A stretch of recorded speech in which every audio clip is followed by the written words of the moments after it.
Warning. This program contains strong language, auditory violence, and mental nudity. It is intended only for mature audiences. Listener discretion advised.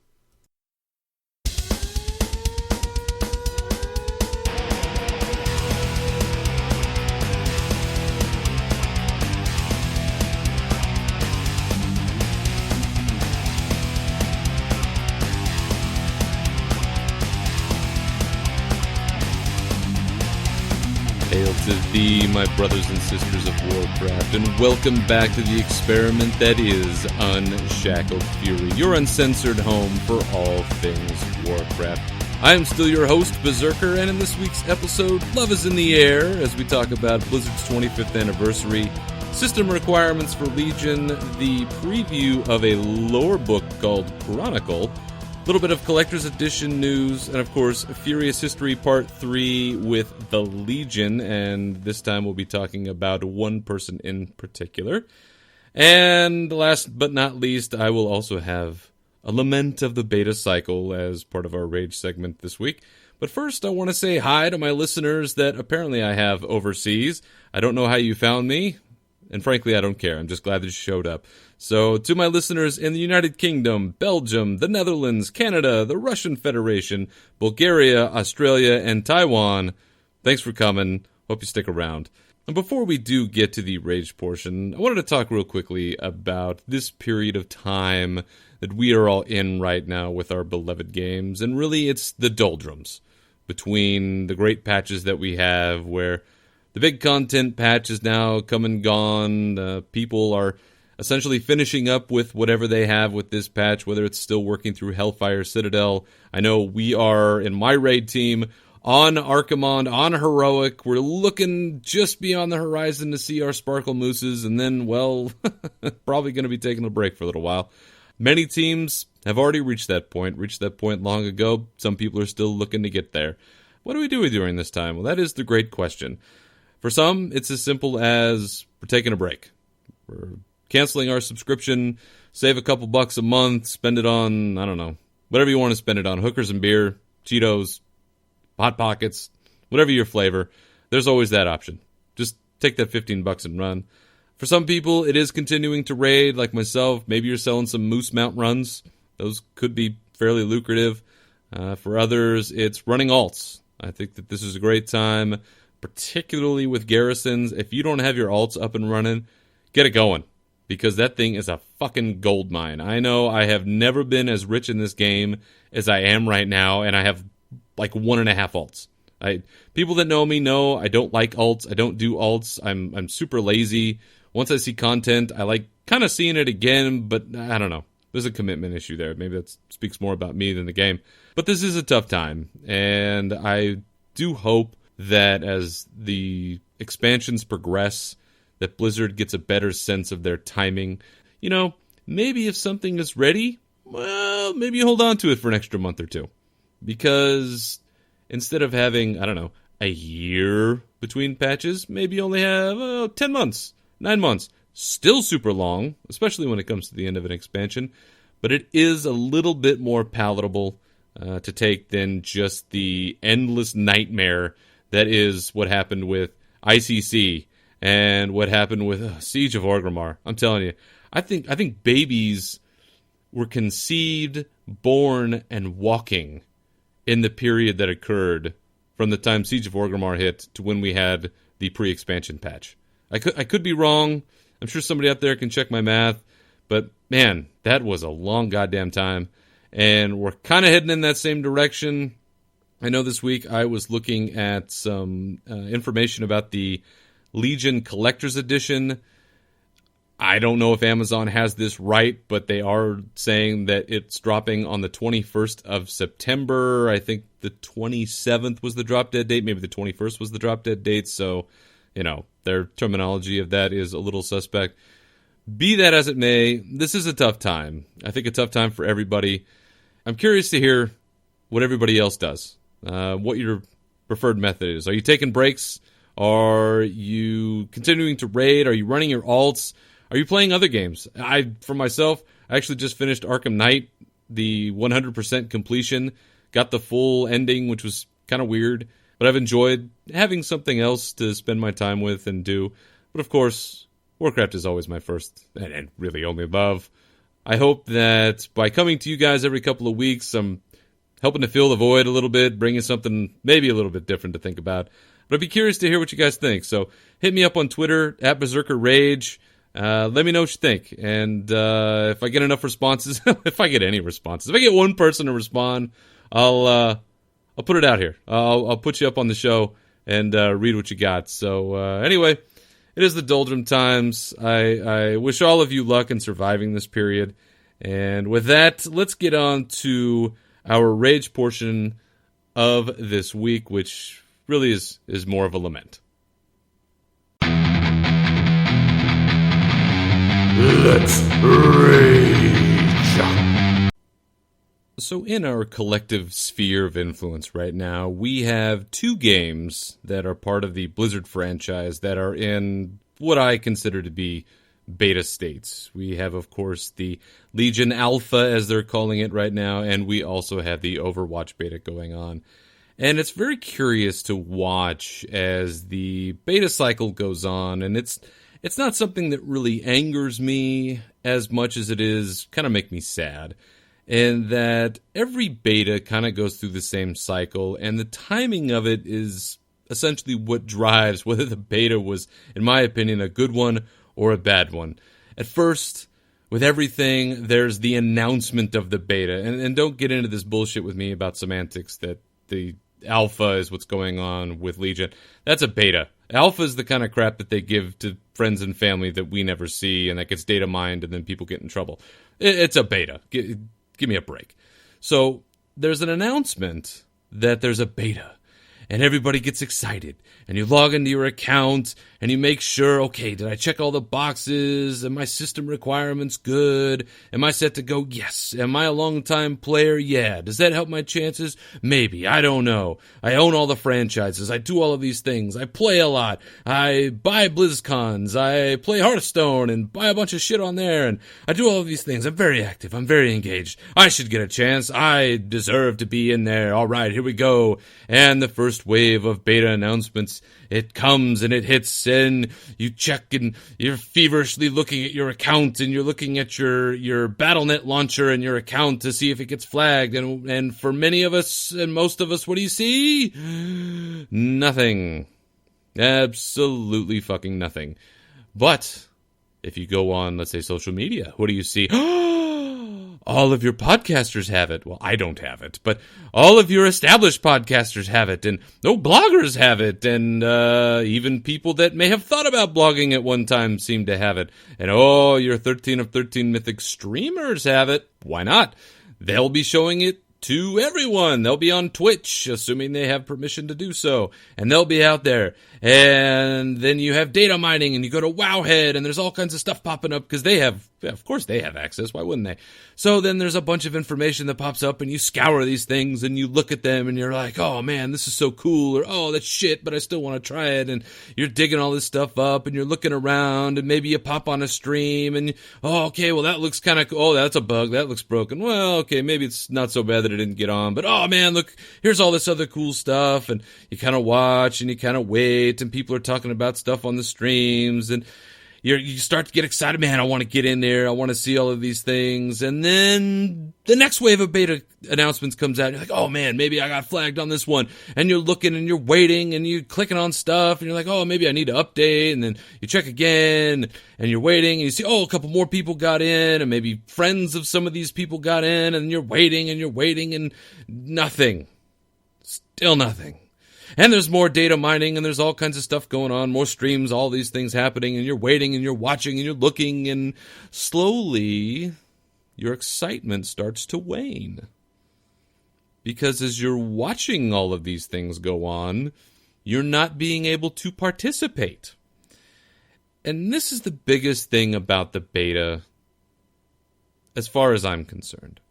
You have two competing problems. On one hand, you have a game developer that needs honest-to-God feedback about the game itself, about the mechanics that they're working on. For Blizzard, it's Do the quests make sense? Does the quest line flow? Do we have mechanics that work in terms of resource usage? And when you have abilities, is there a rotation that makes sense? Do you have abilities that line up correctly? They need people to test things out. They need people to run through dungeons. They need people to test the raids. There is a practical, mechanical testing that needs to occur, and they need us as the players to do it. So that I get. That I get. And at the same time, you want to get some hype out there. You want to make sure that, somebody that gets 100,000 or, 500,000 or 1 million people watching them play, you want to get the game in their hands because you want people to see it. You're not going to give it to me. I got 25 people that listen to this show. I love all 25 of you, by the way. And if I had this access, I would tell you every moment that I was in there. But I don't reach enough people. They know that. I know that. I'm not even sure they're aware of me yet, which is cool. But they have a need to get it into the hands of those people. But on the other side of that, you have a player base, especially now in Warcraft, that is dying for new content. As I mentioned before, we are in the doldrums. We are a ship that is at sea that has no wind. You ever heard the rhyme of the Ancient Mariner, where they talk about being stuck on the ocean and there's no wind in the sails, that kind of thing? That's where we are. We are the ship that is dead at sea, for the most part, for many people, because there was no new content coming. At least not for the foreseeable future. I mean, we very well could be looking at another 7 months until this expansion comes. And that's a long time. Even if we get it 5 months from now, the pre-expansion patch, that's still a while. So we are dying for new content, and it's exciting to see it all at first. But depending on how much time passes, it starts to get old. Not to mention the fact that not everybody that gets one of these beta or alpha invites is what I would consider to be a decent human being. Because there are a lot of douchebags and shitheads out there that get these things, and they flaunt it and lord it over everyone else as if they were Odin's special snowflake, made just for the purpose of being the coolest person that ever walked the face of Azeroth. Well, you have to kind of deal with that too, and you can deal with those sorts of things, but it does kind of grind on you. And I've spoken to many players that have the same lament, which is mine. I understand the need to do these things, to have a beta, to get realistic and constructive feedback. But for God's sakes, how long do you need to drag this out before you start bulking that pool up to a serious degree? I know you've got to test these servers. I know you've got to kind of get the load going to see how many people you can have at one time playing on certain quests, or whether it's, you've got all of the cross-realm stuff now that happens and everybody's jam-packed on top of each other, and you have to do these sort of stress tests that come.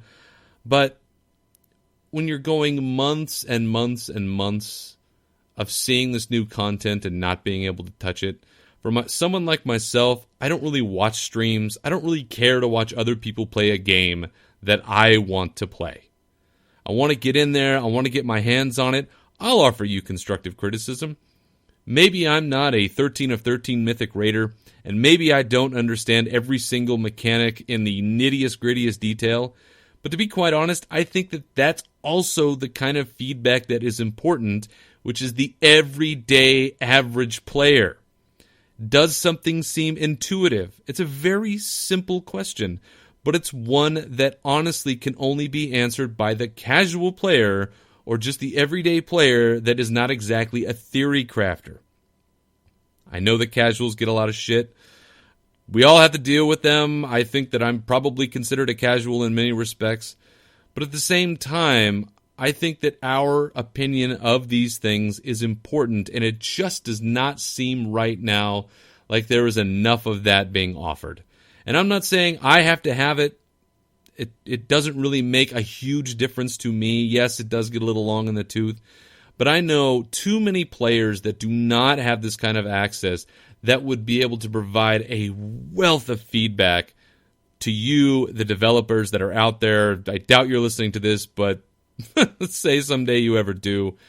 Think about these kinds of cycle times for your alphas, for your betas, really. Because we are the players that comprise the bulk of your player base. And I think it's important to get our feedback as well, and earlier in the process than it feels like it's happening. Maybe I'm just being a cranky asshole. That's entirely possible. But for what it's worth, it would be nice to be involved a little bit sooner. So that's my lament of the betas. Gods only know. I could get an invite any day, and then I'll just be happy as a clam, and then I'll just burn this whole recording. Who knows? But for now, that's kind of how I see the betas. If you see it differently, maybe you agree. I don't know. Let me know. Let me know what you think. That's it for now. Let's get on to some news. And now it's time for News and the Blues.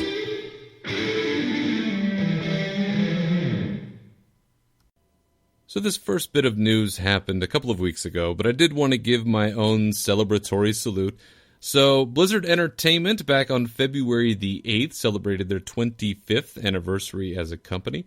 Originally founded in 1991 as Silicon and Synapse, Mike Morhaime, Frank Pierce, and another associate originally founded the company, which would later become Blizzard Entertainment in 1994.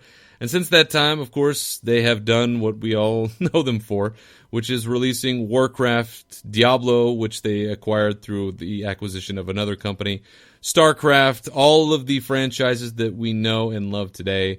They did have their own little celebration on the Blizzard campus. If you saw on Twitter, I think also maybe through their Facebook page, there was quite a party being had. There were tables, and it sounds like Mike Morhaime gave one hell of a speech. They had a bit of a celebration spread out all throughout the campus. So I just wanted to say real quick, congratulations to Blizzard, 25 years. Hey, the company is now old enough to rent a car without having to get the, I don't know. Can you even rent a car before 25? I think 25 is the age. So now Blizzard can not only drink and smoke and vote and all that kind of stuff, they can rent a car. So congratulations, Blizzard. Well done on the first 25, and here's to the next 25 more. Now, in game, we are celebrating Love is in the Air, one of the, I guess, more interesting holidays that we have. And it's interesting not just because of what it is. Okay, there's the chemical company, apothecary, something another, and you go and you fight a bunch of dudes to get their wares. But it's the thing that you get, or some of the things that you can get as rewards that really make me love Blizzard because of the kind of shit that they try to sneak by people. And really, it's two of the rewards that you can get from the Love is in the Air holiday. One of them being the Big Love Rocket, which, you know, that's code for dick, right? Like you're basically just winning a big giant dick that two guys can ride on, or two people can ride on. That is a big one. That's pretty big. I'd be proud of that if that was me. But the other, and I guess that must be the yin to the yang, is the winking eye of love, right? Now, this is not to be confused with the brown eye. The brown eye, that's your ass. The winking eye, well, that's your vagina. That's right. So when you go into these dungeon runs with people, you're basically looking to get either a giant wang to ride around on in the sky, or you're ripping off someone's vagina and I think hanging it around your neck. That's really terrifying, Blizzard.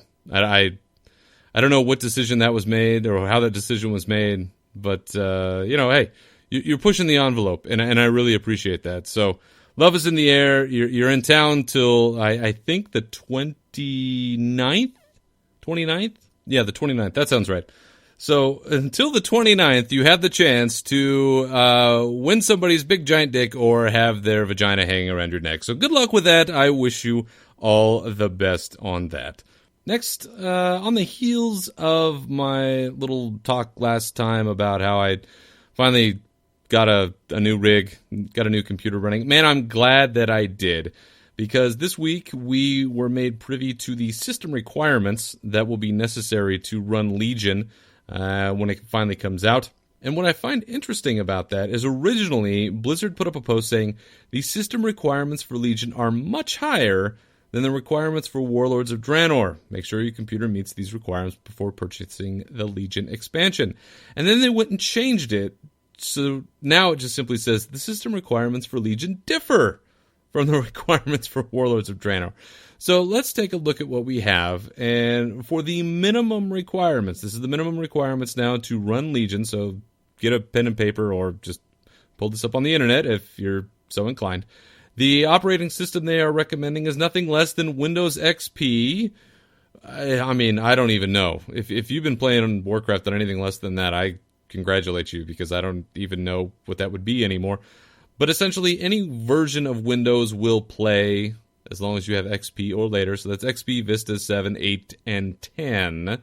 While they are recommending that you have Windows 10, and not just the 32-bit, but the 64-bit version with the latest service pack.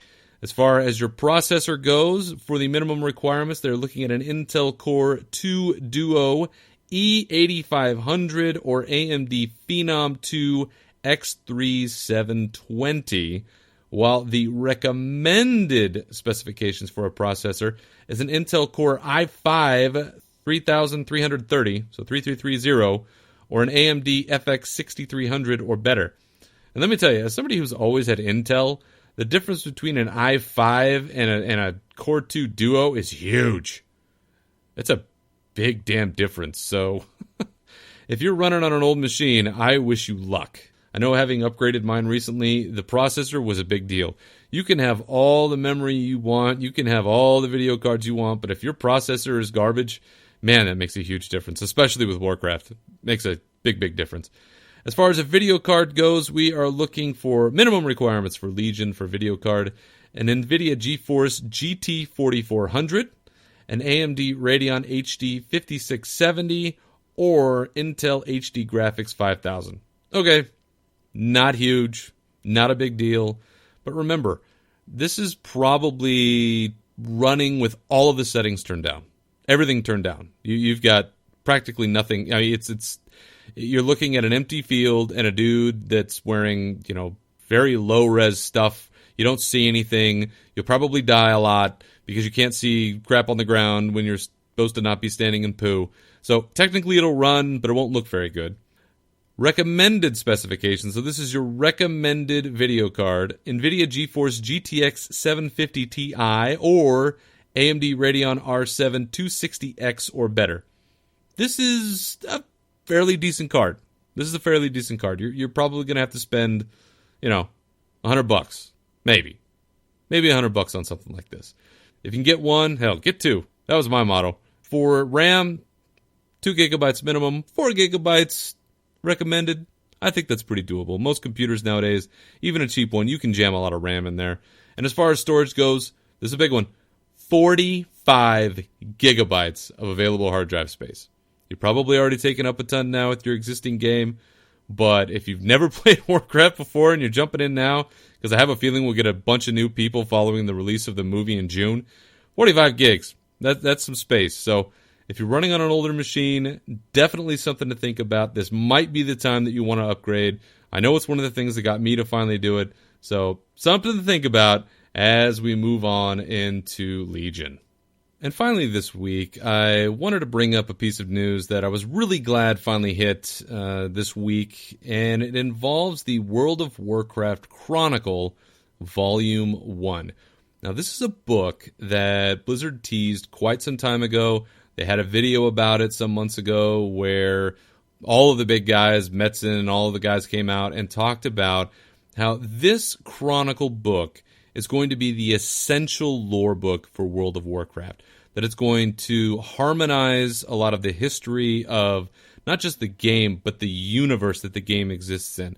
All of the various elements that make up Azeroth and beyond are going to unify the historical story of how everything came to be. And they finally released a little preview of it just this week. So if you're so inclined to go take a look at it, go to IGN.com, where they have a 21-page preview of it. And in it, they have some pretty neat things. They show a map of essentially all of the cosmic forces that are involved in this universe and how they relate to each other and how they relate to us, essentially, as the player on the realm of reality, if you want to call it that, on Azeroth. You also have a map of the original land before the Sundering, before the Well of Eternity exploded. There's some interesting passages in there about a couple of things. I don't want to spoil too much. But one of the things that I did want to do, just to give you a sort of flavor for what this book has, is I'm going to read a passage for you that happens very early on in the book, and it's under the title of The Cosmic Forces. And in it explains four of the basic relationships, or four of the basic forces, and how they interplay with each other. So here we go under The Cosmic Forces. Light and shadow. Light and shadow are the most fundamental forces in existence. Although contradictory by their very nature, they are bound together on a cosmic scale. One cannot exist without the other. Pure light and shadow dwell in a realm outside the borders of reality, but shades of their presence are found in the physical universe. Light manifests as holy magic, while shadow, also referred to as the void, appears as shadow magic. Life and death. The forces of life and death hold sway over every living thing in the physical universe. The energies of life, known commonly as nature magic, promote growth and renewal in all things. Death, in the form of necromantic magic, acts as a counterbalance to life. It is an unavoidable force that breeds despair in mortal hearts and pushes everything toward a state of entropic decay and eventual oblivion. Order and disorder. The forces of order and disorder govern the cosmic systems of the physical universe. Order is most commonly perceived in reality as arcane magic. This type of energy is innately volatile, and wielding it requires intense precision and concentration. Conversely, disorder is manifested as highly destructive fell magic. This brutal and extremely addictive energy is fueled by drawing life from living beings. The elements. The elements of fire, air, earth, and water serve as the basic building blocks of all matter in the physical universe. Shamanic cultures have long sought to live in harmony with or assert dominion over the elements. To do so, they call upon the primordial forces of spirit and decay. Those who seek to bring balance to the elements rely on spirit, sometimes referred to as the fifth element by shaman or chi by monks. This life-giving force interconnects and binds all things in existence as one. Decay is the tool of shamans seeking to subjugate and weaponize the elements themselves. So, that's just one page. That's just one page of this book. And that's some kind of cool stuff. Because in it, it's discussing the sorts of resources that we have, things that we see in the universe that we play with, and now it's giving some context that we didn't have before, and it explains certain relationships that exist that you kind of had a handle on, you maybe sensed that it was out there, but this is the first time that Blizzard is really going deep, real deep, to harmonize all of this for us. And I know for myself, I pre-ordered this thing months and months ago. It comes out on March 15th, so if you haven't had a chance yet, hit up Amazon, check out your bookstore if you still have one, and see if you can get a copy of this. I know for myself, I am pretty psyched to take a look at this. And, as somebody who enjoys the lore of the game as much as I do, even giving these little synopses that I try to give here on Unshackled Fury, having something like this as a guide, I think what it does is it fills in the experiences that we have, and it enhances this world that we play with already, and it adds just another level of depth. And it's something that, again, Blizzard does better than anyone, and I'm very excited to see this. So if you're out there and you're interested, World of Warcraft Chronicle Volume 1, which indicates that we're going to have more than one, coming your way soon. So check it out, hit it up, see if you can get the pre-order on, and yeah, pretty psyched. So with that, let's get to now Chapter 3 of our Furious History lesson with the Burning Legion, and this time we are going to focus on the one and only Illidan Stormrage.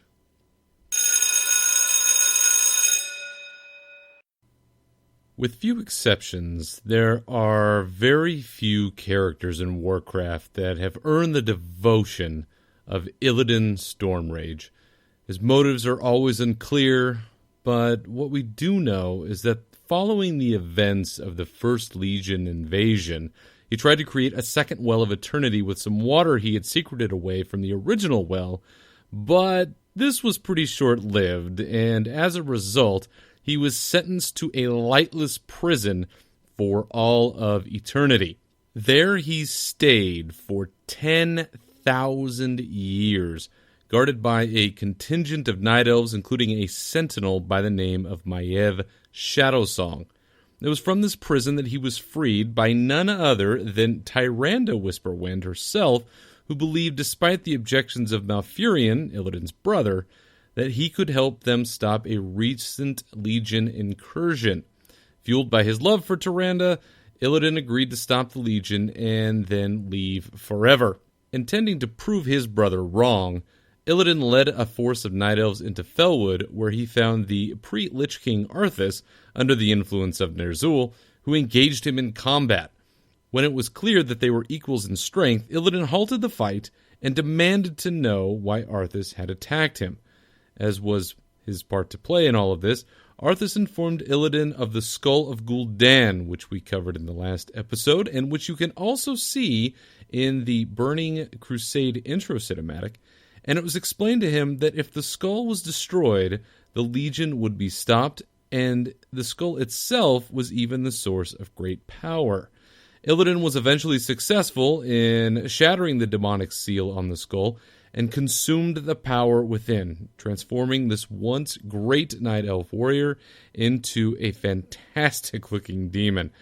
And with these newfound powers, Illidan easily defeated the Legion commander that was present, Tichondrius, and all of his forces. However, this victory was a hollow one, as the demonic presence within Illidan only proved that Malfurion was correct about his brother's lust for power, and for that, he was banished forever. Now, sometime later, Illidan was contacted by the Legion General Kil'jaeden, who offered him a chance to redeem himself with the Legion by traveling to Northrend and destroying the Frozen Throne, which contained the soul of Ner'zhul, which we talked about earlier. At the time, he was also the form of the Lich King that existed then, who had also grown beyond the Legion's control. Remember, this is before Arthas ascended the Frozen Spire and merged with Ner'zhul by putting on the Helm of Domination. By possessing the Skull of Gul'dan, Illidan used Gul'dan's memories to summon the Naga, who you will remember are the transformed servants of Azshara, and ventured to the Broken Shore, where lay the Tomb of Sargeras and the powerful artifact, the Eye of Sargeras, which he could use to destroy the Frozen Throne. Pursued by his former jailer Maiev Shadowsong, Illidan found the eye and used it to bring down the tomb on top of his jailer and make his escape. Eventually, Illidan landed in Lordaeron, made his way to Dalaran, and began using the Eye of Sargeras to destroy Icecrown and the Frozen Throne. However, he was stopped by Malfurion and Maiev, who had tracked him down, and Malfurion believed that in his escape from the Broken Shore, Illidan had killed Tyrande, as, well, that's what Maiev had told him had happened. But it was Prince Kael'thas, of all people, a recent ally of the Night Elves at this time, who explained that this simply was not the case. Maiev was immediately put under arrest as the brothers Stormrage found Tyrande under assault by the Naga and promptly rescued her. Failed in his mission to help the Legion and destroy the Lich King, Illidan was allowed to go free by his brother and was made to promise never to return. And so, to Outland he fled, believing that he would be beyond the reach of Kil'jaeden. Unfortunately, Illidan was still pursued there by the released Maiev and was briefly imprisoned by her before he was liberated by Kael'thas Sunstrider and Lady Vashj, who, if you played through Burning Crusade, you will remember these bosses very well. With their aid, Illidan set about ridding Outland of the Legion's forces, laying siege to the Black Temple and the forces of the Legion Pit Lord, Magtheridon. Victorious, Illidan imprisoned Magtheridon underneath Hellfire Citadel and took up residence at the Black Temple. So if you played Burning Crusade, that's how everybody got to where they were when you went under Hellfire Citadel and you saw Magtheridon down there in the bottom. Well, that's how he got there, and that's essentially how Illidan got to the Black Temple, sort of originally. But it was at this time when Illidan took up residence at the Black Temple that Kil'jaeden appeared again And while it looked as though Illidan might finally be vanquished by the Legion, Illidan instead explained to Kil'jaeden that he had not fled, but instead was simply gathering forces for a second attack on Icecrown. Believing this ruse, apparently, Kil'jaeden allowed Illidan to prove himself once more, and so it was that Illidan's forces marched on Icecrown Citadel, Icecrown Glacier, for a second time.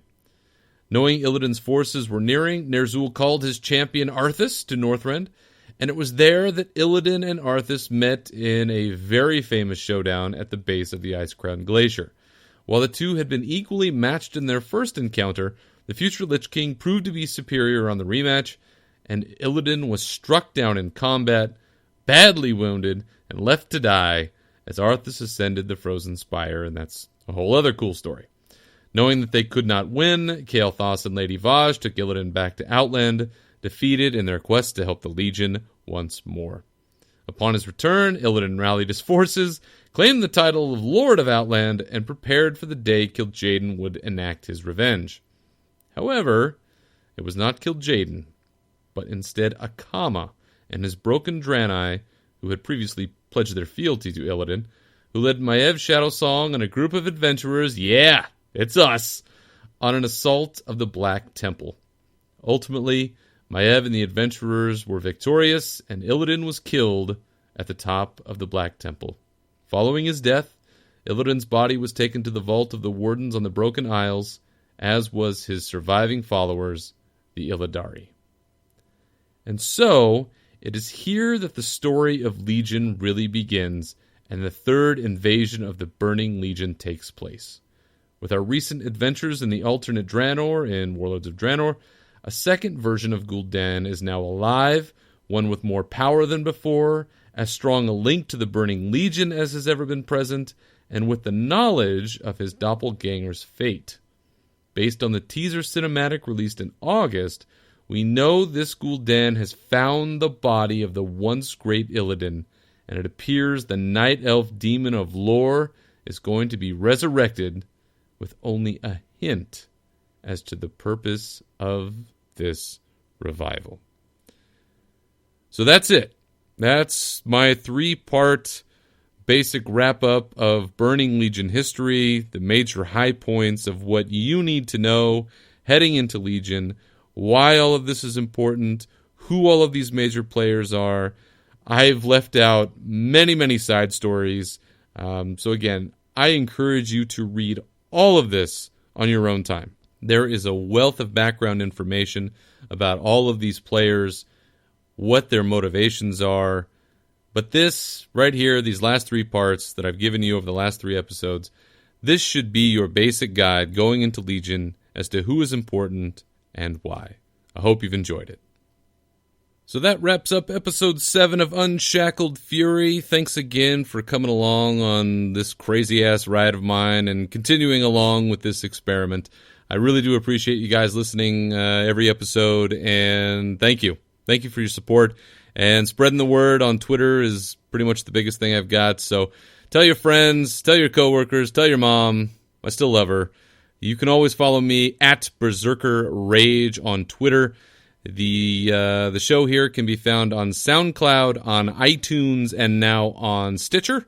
You can also email me at unshackledfuryshow@gmail.com should you so choose. So thanks again for checking in with me. We'll be back in a couple of weeks. I might have something special for you next time, so tune in. Thanks again for listening. Strength and honor to you all.